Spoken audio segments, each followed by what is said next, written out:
Hello and welcome to a blisteringly hot Tokyo. This is my first ever trip report here in Japan, and today I'm taking the Shinkansen from here all the way to Kyoto. But first, let's get out of this heat and head inside. Entering the station from the Marunouchi side, let's talk a bit about the history of this historic building. The station originally opened in 1914 and was heavily damaged during the bombing of Tokyo in World War II. After the war, saw Tokyo Metro service start in 1956 and Shinkansen service start at the station in 1964. Today the station sees more than 4,000 trains daily and more than 500,000 people use this station every day. Needless to say, it's quite the hustle and bustle here at Tokyo Station.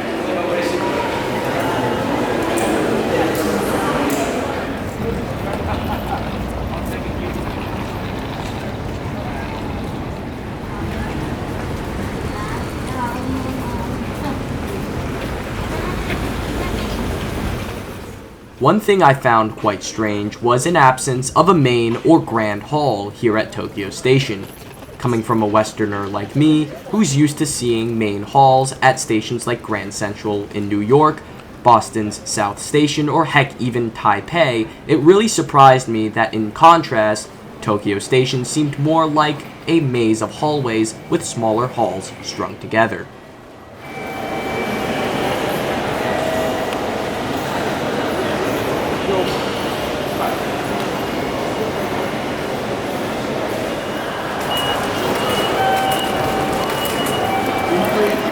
I don't mean to go off on a tangent here, but I feel like there's often a romanticization of Japanese culture and so-called efficiency in Western societies, with phrases like Japan is living in 2050. 3 reasons Japan feels like it's living in 2050. First, in Japan, POV, Japan living in 2050.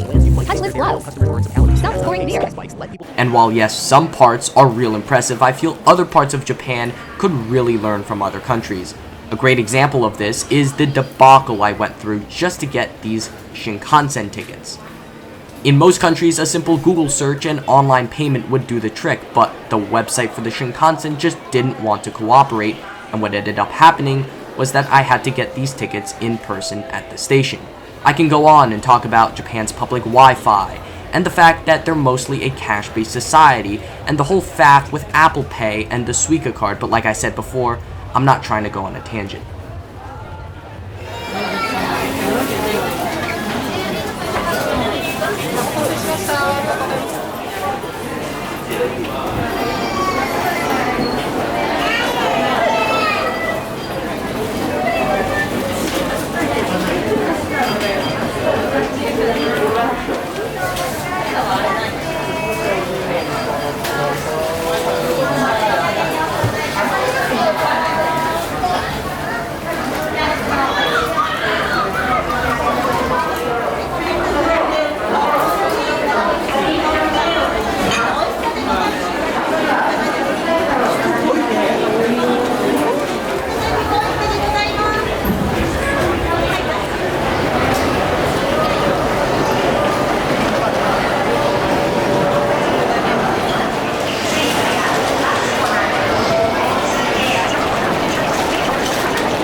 As my train pulls into the platform, let's take a brief look at our route down to Kyoto.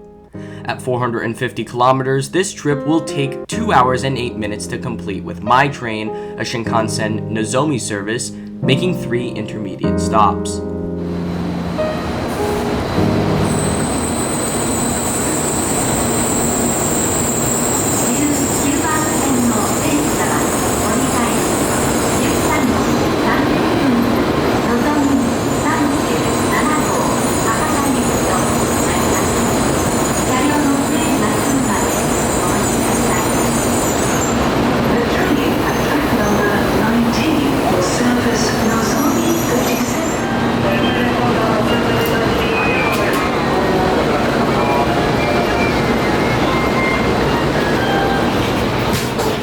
So here we are on board.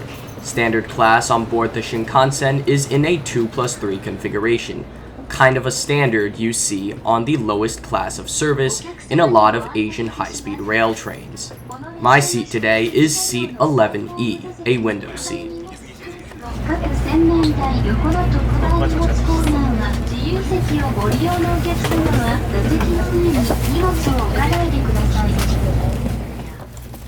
Now that we're seated, let's take a quick look around the seat.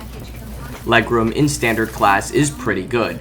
There's also a fold-down table, which I found to be pretty adequate in size and quite sturdy. Please use the overhead rack. Please be careful when you put your package on the overhead rack. There's also a seat back pocket. Please turn your wind back sideways to prevent it from rolling around. To the right of you, you'll find a window blind. The time of departure is at 13:30. There's also a coat hook. The train is congested. Also to your right are the recline controls.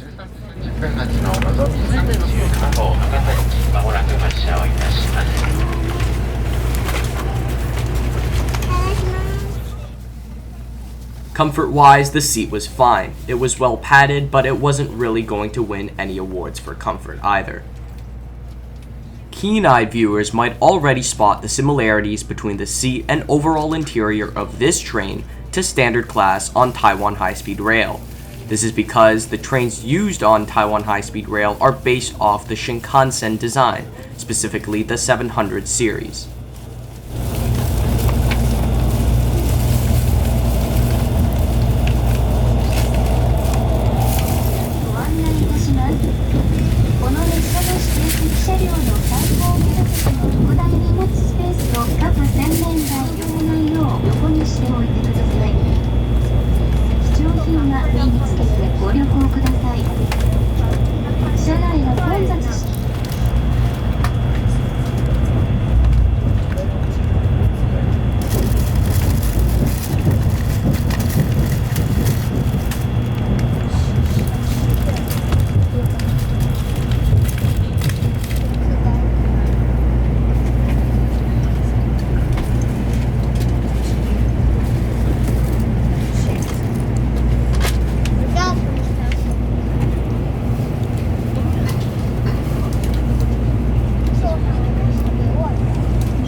Let's take a quick look around this train. Currently, I'm in the vestibule. Here is an information map which shows the location of all the amenities provided throughout this train, as well as the location of the green car. The green car is sort of like the first class provided on most Shinkansen trains. Time for a quick look at the bathroom situation on board the Shinkansen. Here is a male-only bathroom which just features a single urinal and a very small sink. To the right of it is a bigger sink with a soap dispenser.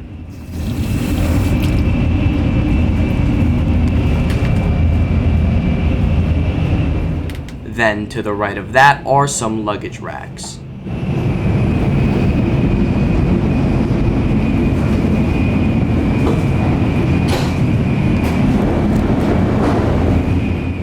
Also in the vestibule, you can find a wide variety of different trash bins.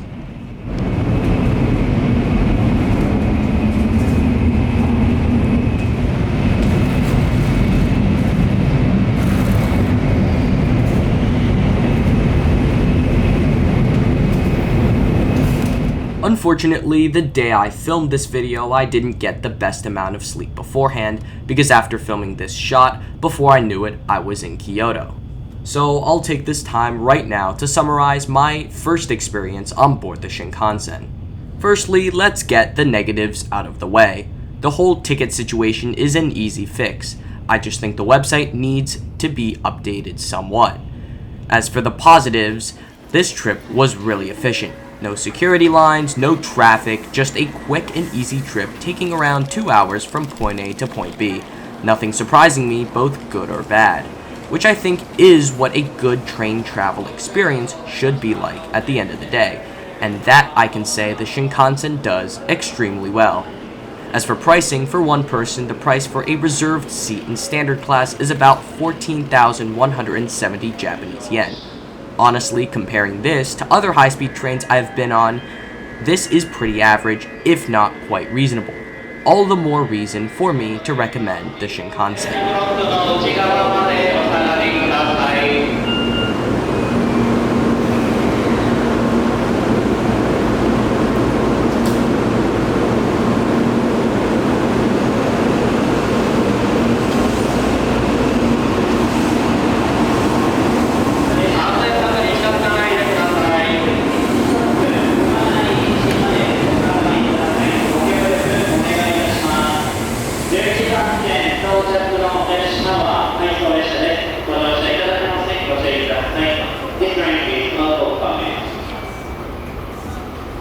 And with that, thank you so much for watching.